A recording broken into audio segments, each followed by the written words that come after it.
Hello my champions, most welcome. तो आज की क्लास में हम स्टार्ट करने वाले हैं इशू ऑफ डिबेंचर्स के नेक्स्ट टॉपिक को। तो पिछले क्लास में हम सभी ने बेसिक जर्नल एंट्रीज को समझा था, साथ ही साथ ओवर सब्सक्रिप्शन जब हो जाए तो क्या करेंगे ये समझा था, ठीक है। और आज की क्लास में समझने वाले हैं issue of shares for consideration other than cash, मतलब issue of debentures for consideration other than cash. देखो, इशू ऑफ शेयर्स में भी हमने issue of shares for consideration other than cash समझा था। इसमें क्या होता है कि कंपनी अगर किसी वेंडर से या किसी शॉप से कहीं से भी कुछ परचेस करती है, मतलब कहीं से भी कुछ परचेस करने का मतलब है चाहे प्लांट परचेस करती है, चाहे मशीनरी परचेस करती है, तो उसमें कैश में पेमेंट ना करके या फिर कैश में पेमेंट करने के साथ साथ अपने डिबेंचर्स को भी पे कर देती है, मतलब अपने डिबेंचर्स भी उसमें दे देती है, ठीक है, एज अ कैश।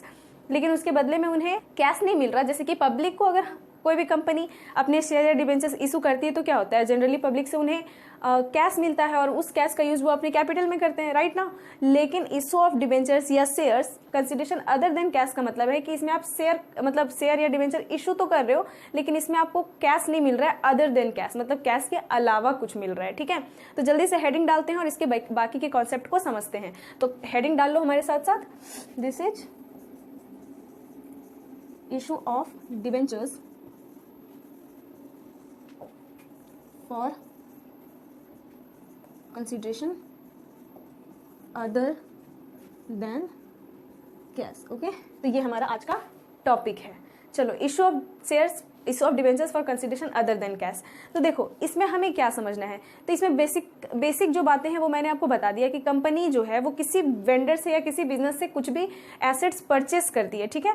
तो यहाँ पे आपको दो चीज़ों को समझना है कि कंपनी सिर्फ एसेट्स परचेस नहीं करेगी, कंपनी चाहे तो किसी दूसरे बिजनेस का पूरा बिजनेस भी परचेस कर सकती है। इस टाइप का केस भी आपको मिलेगा और ये मोस्ट इंपॉर्टेंट है। तो इसे मोस्ट इंपॉर्टेंट MI मार्क कर लो। इससे क्वेश्चन 90% चांस है कि इससे क्वेश्चन पूछेगा ही पूछेगा, क्योंकि जितने भी PYQs मैंने देखा है बहुत सारे बोर्ड्स के और कई सारे मैंने सेट्स देखे हैं जिसमें ये क्वेश्चंस, तो मतलब इस टॉपिक से तो एक ना एक क्वेश्चन एटलीस्ट होता ही होता है।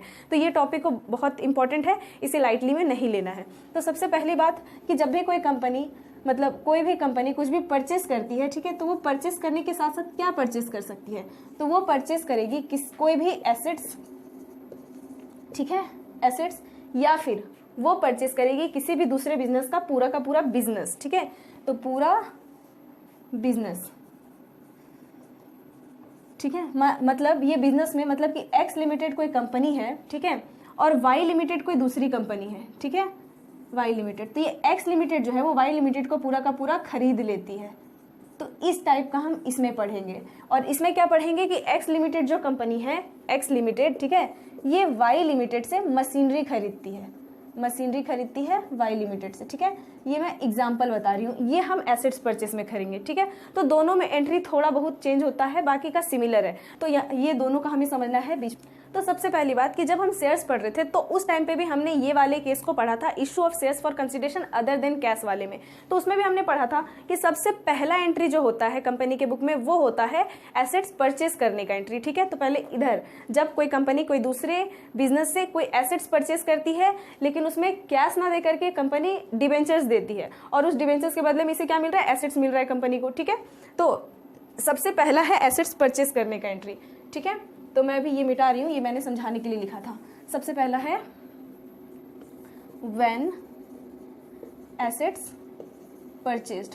तो मुझे बताओ एसेट्स जो परचेज होते हैं उसका एंट्री क्या होता है। तो सिंपल है, जब हम एसेट्स परचेज करते हैं तो एसेट्स हमारे पास आता है, तो इसलिए हम क्या करेंगे, एसेट्स को डेबिट करेंगे और जिससे खरीदे हो वो आपका क्रेडिट होगा। मतलब आपने अगर Y लिमिटेड से खरीदा है तो 2Y लिमिटेड, अगर X लिमिटेड से खरीदा है तो 2X लिमिटेड, या फिर अभी के लिए क्योंकि हमें पता नहीं है, अभी तो हम बस समझ रहे हैं कि किससे खरीदा है तो 2 वेंडर लिखेंगे, ठीक है।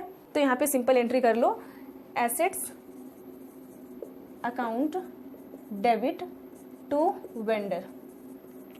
एंड नरेशन तो एकदम 100% लिखना ही है, यहाँ पे अमाउंट और यहाँ पे भी अमाउंट, ठीक है। नरेशन लिखेंगे बीइंग एसेट्स परचेस्ड और नरेशन एकदम साथ साथ लिखते जाना, पहला ही हो गया। सेकंड एंट्री देखो, तो मैंने आपको क्या बताया कि हो सकता है कि अगर 10 लाख का मशीनरी है तो 10 लाख पूरा का पूरा डिबेंचर्स दे दे, या फिर 10 लाख में 5 लाख कैश दे दे, 5 लाख का डिबेंचर्स दे, या फिर हो सकता है कि 2 लाख का कैश दे दे, 2 लाख का चेक दे दे और बाकी का 6 लाख का डिबेंचर्स दे दे। तो ऐसा भी हो सकता है, ठीक है। मतलब ऐसा केस होता है, आपको मिलेगा कि कुछ कंपनी जो है खरीदने के टाइम पे कुछ कैश में पेमेंट कर देती है, कुछ चेक में पेमेंट कर देती है, या कुछ बिल्स पेबल्स में पेमेंट कर देती है, प्रोमिसरी नोट में पेमेंट कर देती है, और बाकी के कुछ अमाउंट्स को जो है वो डिबेंचर्स में पेमेंट कर दी है। ठीक है, तो ये वाली एंट्री को भी अभी हमें करना होगा, being when amount paid to vendor. Okay, तो लिखो वेंडर को जब हम अमाउंट पे करेंगे तो पेमेंट टू वेंडर लिख देते हैं, पेमेंट टू वेंडर, जब वेंडर को पेमेंट करेंगे। तो वेंडर को पेमेंट करेंगे तो यहाँ पे रिसीवर कौन है, वेंडर, तो यहाँ पे सिंपल है वेंडर्स अकाउंट हो जाएगा डेबिट टू, अगर कैश में पे किए हो तो टू कैश अकाउंट। ठीक है, इफ अगर आप कैश में दिए हो, लेकिन अगर आपने चेक में पे किया है तो टू बैंक अकाउंट, अगर आपने चेक में दिया है, या फिर टू आप इसमें बिल्स पेबल लिख सकते हो, जब आपने बिल्स पेबल किया है, मतलब जब आपने प्रोमिसरी नोट में पेमेंट किया है तब ये ऐसे होता है। ठीक है, तो जो भी अमाउंट आपने पे किया है वो यहाँ लिख देंगे, और जो भी है वो इन सभी तीनों का हो जाएगा। ठीक है, चलो डैश खत्म हो गया ये।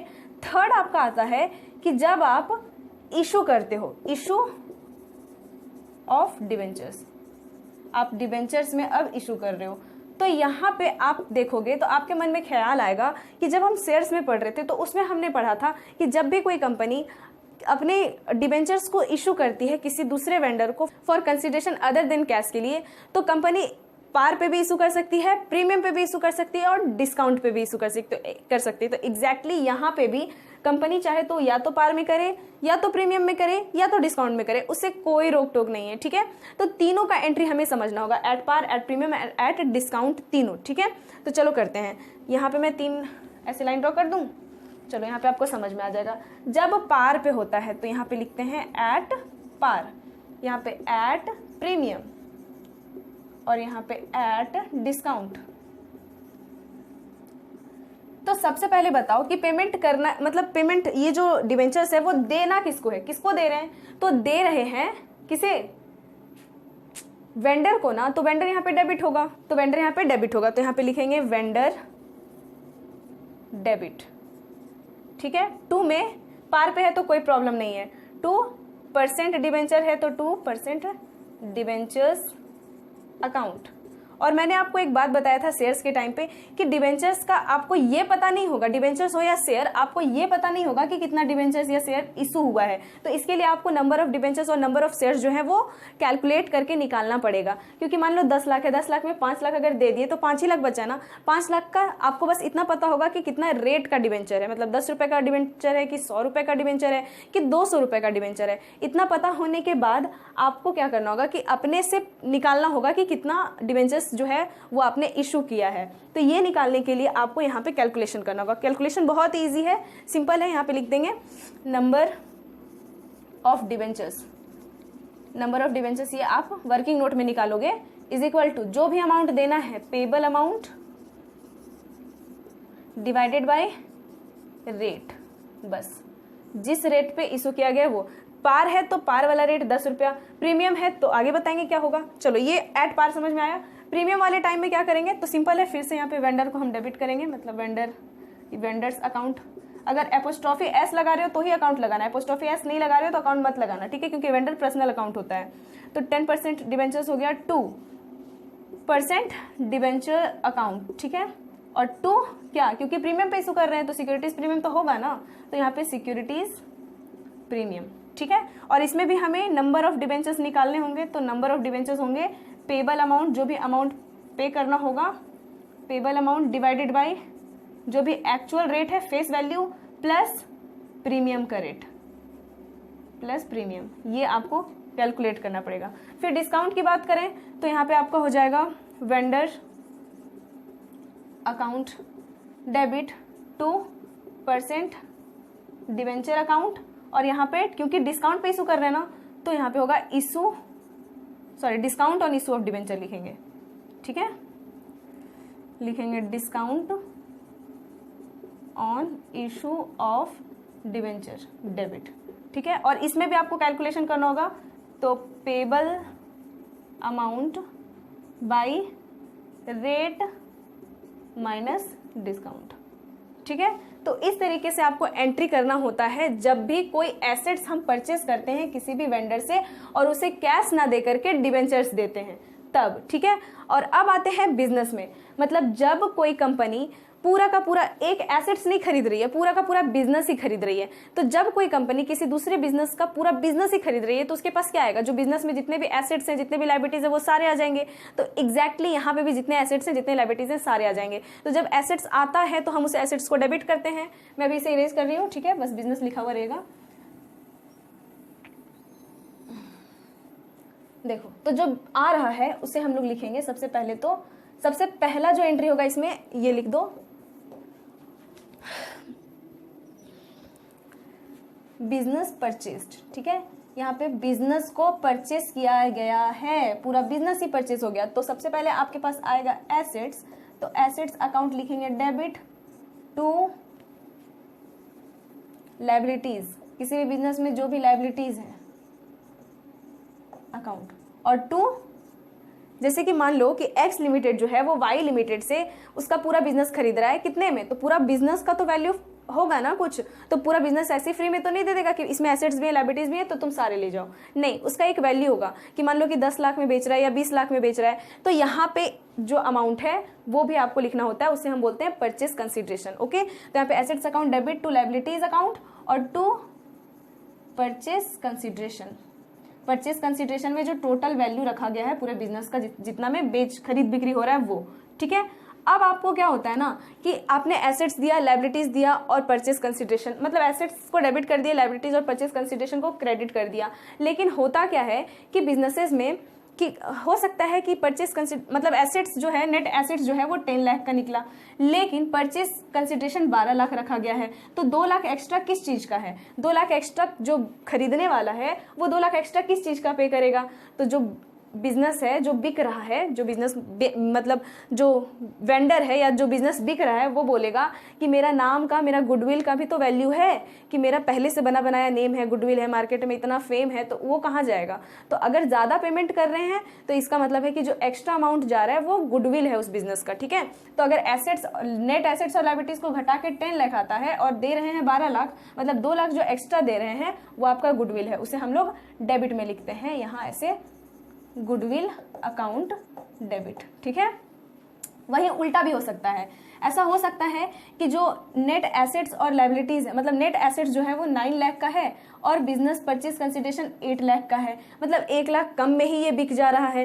तो अगर ऐसा है 1 लाख का कम में ही आपका बिजनेस आप खरीद ले रहे हो, तो 1 लाख जो आपका बच रहा है वो आपका कैपिटल रिजर्व में जाता है, ठीक है। तो इस टाइप के केस में आप यहाँ पे क्रेडिट में टू कैपिटल रिजर्व लिखोगे।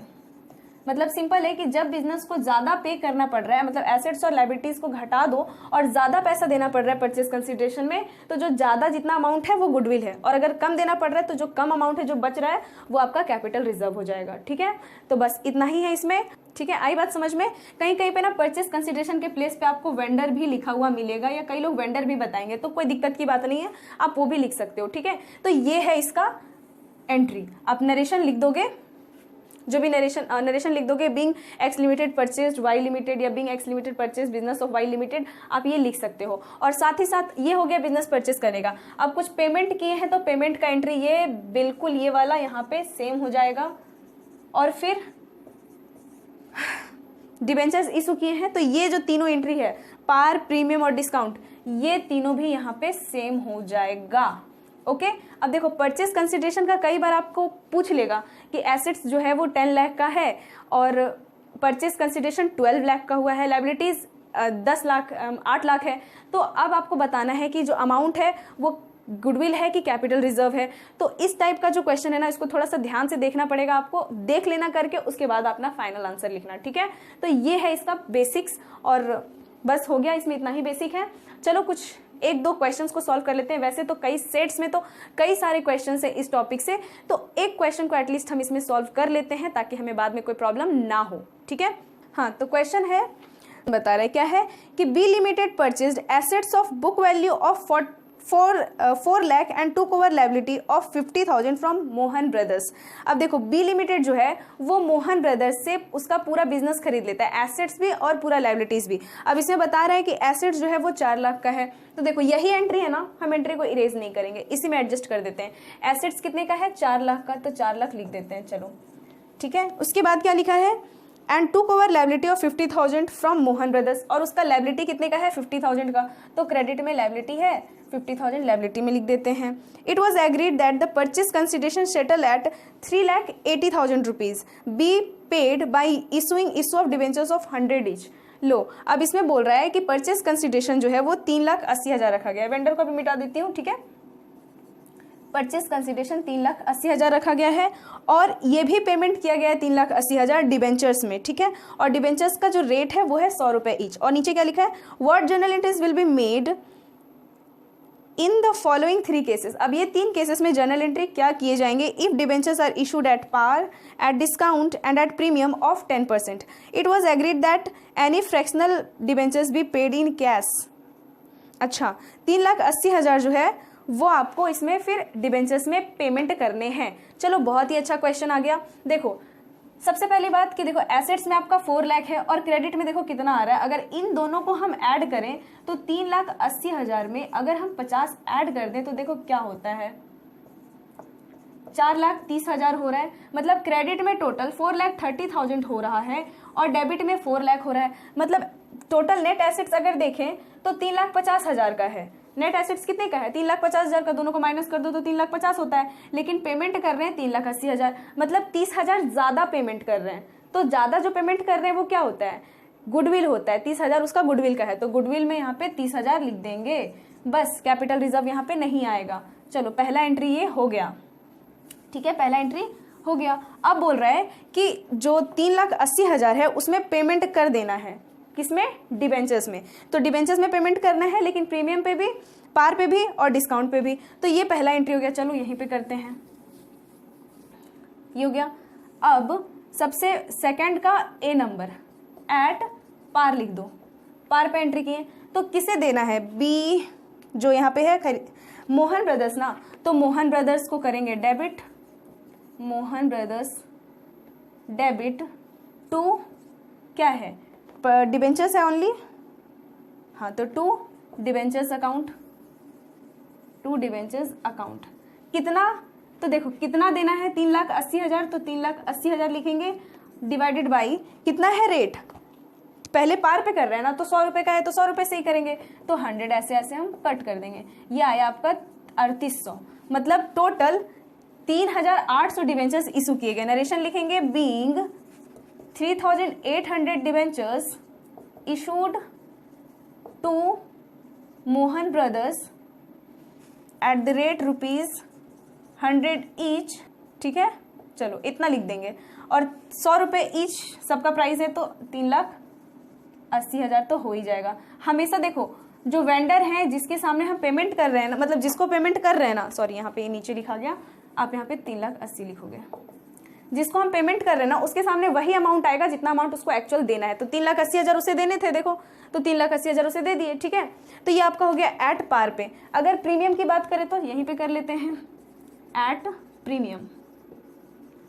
तो सिंपल है, अगर प्रीमियम पे हमें देना है तो क्या करेंगे, कुछ नहीं, जो अमाउंट सेम एंट्री होगा, Mohan brothers debit to debentures account and to क्या, सिक्योरिटीज प्रीमियम। सिक्योरिटीज प्रीमियम तो होगा ही होगा, सिक्योरिटीज प्रीमियम अकाउंट। हाँ, तो जैसे कि क्वेश्चन में लिखा हुआ है सिक्योरिटीज प्रीमियम तक आपने लिख लिया, ठीक है, इतना एंट्री हो गया। उसके बाद देखो एक लास्ट में पॉइंट लिखा है, it was agreed that any fractions of debentures be paid in cash. मतलब ये बोला गया है, दोनों कंपनीज के बीच में एग्रीमेंट हुआ है कि अगर कोई फ्रैक्शनल पार्ट बच जाता है तो फिर उसे कैश में पेमेंट करेंगे। इसका मतलब ये है कि अगर आप, जैसे कि चलो आगे देखते हैं कैसे करना है। जैसे कि हमें यहाँ पे कैलकुलेट करना होगा नंबर ऑफ डिबेंचर्स, ओके। तो नंबर ऑफ डिबेंचर्स जब हम कैलकुलेट करेंगे तो कितना अमाउंट देना है, 3,80,000 rupees and divided by rate, 100 है रेट, लेकिन प्लस इसमें प्रीमियम है 10% का, ठीक है। तो 10% का प्रीमियम हम 10 लिखेंगे, प्लस करेंगे, ठीक है। तो यहाँ पे 110 हो गए तो 110 इसमें लिख दो, ठीक है। अब देखो इसे अगर आप डिवाइड करोगे ना तो ये आपका आएगा 3,3454.5454, ये चलता जाएगा। मतलब लेकिन इस क्वेश्चन बोला गया कि हम इसे डिबेंचर्स को पॉइंट में नहीं ले सकते। मतलब यहाँ पे नंबर ऑफ डिबेंचर्स जो है ना वो 3,454 हम रखेंगे, ठीक। तो 3,454 अगर हम नंबर ऑफ डिबेंचर्स रखे हैं तो क्या हमारा पूरा अमाउंट पेमेंट हो जाता है, तो देखो नहीं होगा, क्योंकि सिक्योरिटीज प्रीमियम में कितना गया 3454 इंटू 10, ठीक है, 3454 इंटू 10, तो हमारे पास सिक्योरिटीज प्रीमियम में जाएगा 3454 और 0 34,540 गया। और डिवेंचर्स के पास, मोहन ब्रदर्स के पास में 3,80,000 रुपीज आने चाहिए, नहीं आएगा तो फिर हमें देखो क्या करना होगा कि कैश में पेमेंट करना पड़ेगा, ठीक है। और यहाँ पे देखो 3454 इंटू हमें करना होगा डिवेंचर का जो अपना अमाउंट है 100, तो 100 किए तो यहाँ पे होगा 345400। अब दोनों को ऐड करो तो हम देखेंगे कि क्या इतना होता है, 049,973, नहीं, पूरा करने के बाद 79,940 आ रहा है। अभी भी 60 रुपए जो है वो बच रहे हैं, तो 60 रुपए का जो डिवेंचर्स है उसके लिए कैश पेमेंट किया गया, जैसा कि आपका क्वेश्चन के लास्ट में लिखा हुआ है। तो ये 60 रुपए का कैश पेमेंट किया गया, तो फिर हमें यहाँ पे एक और एंट्री पास करना होगा, और वो एंट्री है कैश पेमेंट करने का, ठीक है। तो यहाँ पे लिखेंगे टू कैश अकाउंट, और वो भी कितना, 60 रुपीज। अब सबको ऐड कर दो तो मोहन ब्रदर्स के पास में पूरा 3,80,000 चला जाएगा, समझे। तो ये था क्वेश्चन में। अब इसी प्रकार से प्रीमियम का हो गया, एट डिस्काउंट पे करते हैं, ठीक है। वैसे ये प्रीमियम का सी नंबर था, ठीक है, गलती से बी लिखा गया। बी में है आपका डिस्काउंट पे, एट डिस्काउंट। तो अब लिखेंगे एट डिस्काउंट। इसमें भी सेम कंडीशन है कि अगर पूरा डिवाइड हो जाएगा तो ठीक है, और अगर पूरा डिवाइड नहीं होगा तो फिर हमें फ्रैक्शनल पार्ट के लिए कैश में पेमेंट करना पड़ेगा, ठीक है। तो इसके लिए भी हम करते हैं। तो सबसे पहले तो मोहन ब्रदर्स को डेबिट करना होगा, तो मोहन ब्रदर्स डेबिट, और डिस्काउंट है तो discount on issue of debentures भी होंगे आपके डेबिट, ठीक है, इसको भी यहाँ डेबिट लिखो, ठीक है। और 2 में जाएगा आपका debentures account, okay. I don't think कि यहाँ तक आपको कोई प्रॉब्लम है, नहीं। अब हमें क्या करना है, यहाँ पे हमें नंबर ऑफ डिवेंचर्स कैलकुलेट करने हैं, राइट। तो यहाँ पे नंबर ऑफ डिवेंचर्स कैलकुलेट करेंगे, इससे मैं स्ट्रेट लाइन दे देती हूँ।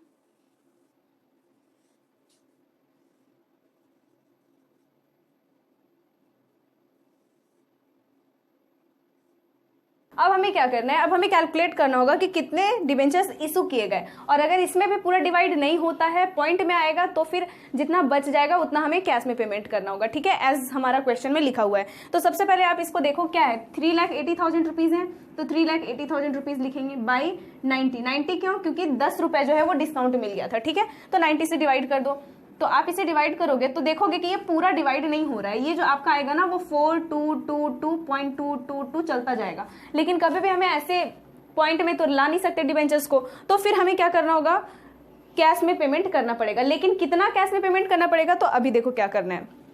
डिस्काउंट कितने का मिला, तो 4222 इंटू डिस्काउंट के लिए हमारा हो जाएगा 4,200 टू 0 लगा देंगे, क्योंकि 10 से मल्टीप्लाई किए 10 रुपए डिस्काउंट है, ठीक है, ये हो गया। डिवेंचर्स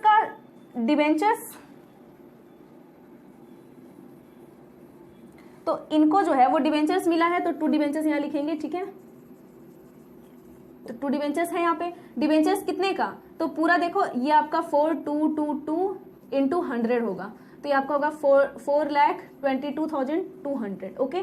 अब इन दोनों को ऐड करो, देखो मतलब माइनस करो, 3,80,000 होता है, अगर होता है तो ठीक है, और नहीं होता है तो फिर हमें कैश में पेमेंट करना पड़ेगा, और एग्जैक्टली नहीं होगा क्योंकि ये पॉइंट में आया है, तो कितना होगा उसके लिए हम यहाँ पे करते हैं, ठीक है। फिर इसे हम इरेज कर देंगे, रफ वर्क है।